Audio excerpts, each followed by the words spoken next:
নমস্কার বন্ধুরা, আমার আজকের রেসিপি আম দিয়ে টকের ডাল। তো টকের ডাল কম বেশি সবাই বানাতে পারেন, ঘরে থাকা দুটো তিনটে উপকরণ দিয়েই বানিয়ে নেওয়া হয়ে যায়। তো আমি কিভাবে বানাই চলুন দেখে নিই আম দিয়ে টকের ডাল রেসিপি। এখানে আমাদের আমের টক ডাল বানানোর জন্য সবার প্রথমে লাগবে আম। তো আমি এখানে দেখো দুটো কাঁচা আম নিয়ে নিয়েছি, ভালো করে ধুয়ে রেখে দিয়েছি। এখন আমি এগুলো কেটে নেব। দেখো 100 গ্রাম মতো মুসুর ডাল আমি আগে থেকেই সেদ্ধ বসিয়ে দিয়েছি, প্রায় সেদ্ধটা হয়েই গেছে। সেদ্ধটা হতে থাক, ততক্ষণ আমি আম দুটো কেটে নেব।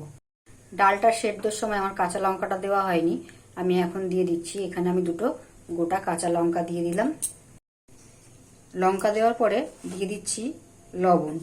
লবণটা দিলে কি হয়, ডালটা তাড়াতাড়ি সেদ্ধ হয়ে যায়। পরিমাণ মতো লবণ দিয়ে দিলাম। এখানে আমার আমগুলো কেটে নেওয়া হয়ে গেছে। দেখো আমি এরকম রাখলাম, তোমরা চাইলে আরো পাতলা করতে পারো, আমি একটু মোটা মোটাই রাখলাম আমগুলো। তো চলো দেখি ডালটা সেদ্ধ হয়েছে নাকি। এখানে দেখো ডালটা আমার মোটামুটি সেদ্ধ হয়ে গেছে। এখন আমি ডালের মধ্যে জল দিয়ে দেবো, পরিমাণ মতো জল দিয়ে দিচ্ছি।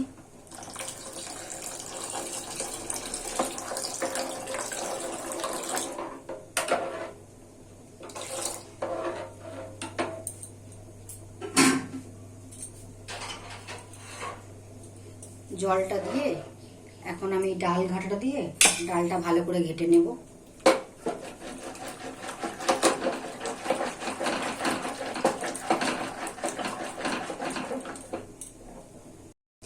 এদিকে দেখো ডালটা আমার খুব সুন্দরভাবে ঘাটা হয়ে গেছে, সব একদম ঘেটে গেছে, গলে ডালটা সব গলে গেছে।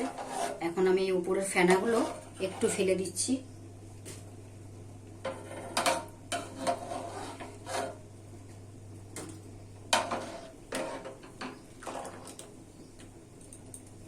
এখন আমি কেটে রাখা আমগুলো সব ডালের মধ্যে দিয়ে দিচ্ছি। এখন আমি গ্যাসটা একটু জোরে দেব, যাতে ডালটা ফুটে আমগুলো একটু সেদ্ধ হয়ে যায়। দেখো আমটা দেওয়ার পরে উপরে কিন্তু আবার এই ফেনাগুলো উঠছে, এই ফেনাগুলোকে আমি আবার একটু ফেলে দেব।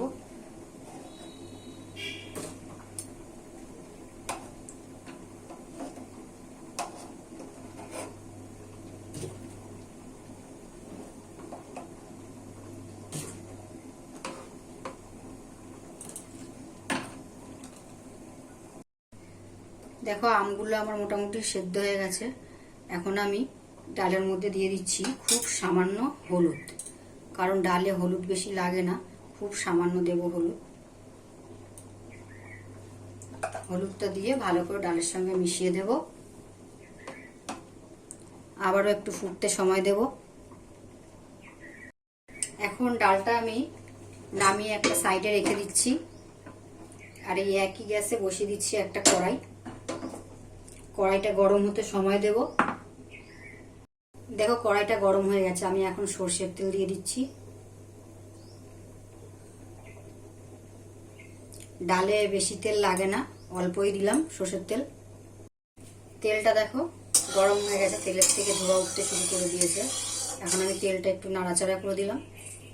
নাড়াচাড়া করে এই একটা প্লেটে আমি দুটো কাঁচা লঙ্কা দুফালি করে নিয়েছি, আর একটু সর্ষে, কালো সর্ষে, তোমরা দেখতেই পাচ্ছ, একটু কালো সর্ষে আর দুটো কাঁচা লঙ্কা ফেলে নিয়েছি। এখন দুটো শুকনো লঙ্কা, দুটো শুকনো লঙ্কা আমি দিয়ে দিলাম।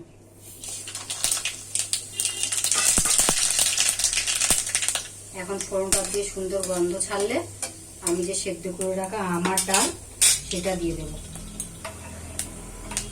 দেখো সেদ্ধ করে রাখা আমার ডালটা, দেখো সম্পূর্ণ সেদ্ধ ডালটা আমি ঢেলে দিলাম। এখন আমি আর একটু ফুটতে সময় দেবো, দেখে নেই আমাদের আমটা কেমন সেদ্ধ হলো। তো আমাদের আমটা দেখতেই পাচ্ছ পুরো একদম গলে গেছে। দেখো আমটা পুরো গলে গেছে একদম। এখন আমি আর একটু ফুটতে সময় দেব। ডালটা নামানোর 2-3 মিনিট আগে দিয়ে দেবো একটু চিনি, কারণ টক ডালে একটু চিনি না হলে ভালো লাগে না, একটু মিষ্টি মিষ্টি হলেই ভালো লাগে ডালটা, না হলে একদমই টক হয়ে যায়। আমি 1 চামচ দিয়েছিলাম, আর অল্প একটু দিচ্ছি। দিয়ে এটাকে আমি আরো 2-3 মিনিট ফোটাবো। আর 2-3 মিনিট ফুটিয়ে তারপরে আমি গ্যাসটা বন্ধ করব। গ্যাসটা আমি এখন বন্ধ করব। গ্যাসটা বন্ধ করার আগে আমি একটু দেখে নেব ডালে নুন বা চিনি ঠিকঠাক আছে কিনা। আমার মনে হলো আর একটু লবণ লাগবে, তাই আমি আর একটু লবণ দেব। তো দেখুন, আর এতটা মতো লবণ হলে ডালটা একদম ঠিকঠাক হবে। লবণটা দিয়ে আমি আর একবার নেড়ে দিচ্ছি। এরকম ভাবে আমের টক ডাল বানালে বাড়ির সবাই খুব ভালো খাবে, বাচ্চা থেকে বড় সবাই খেতে পারবে। এই টক ডাল ভীষণই স্বাদের হয়। এরকম ভাবে আমের যদি টক ডাল করে দেখেন, বাড়িতে একবার চেষ্টা অবশ্যই করতে পারেন। তো আমি এখন গ্যাসটা বন্ধ করে দেব। দেখো আজকের আমার আমের টকের ডালের রেসিপিটি কেমন লাগলো অবশ্যই জানাবে। আর যারা নতুন বন্ধু আছো অবশ্যই একটা সাবস্ক্রাইব করে দিও। যদি ভালো লেগে থাকে একটা লাইক কমেন্ট শেয়ার অবশ্যই করে দিও। সবাইকে টাটা।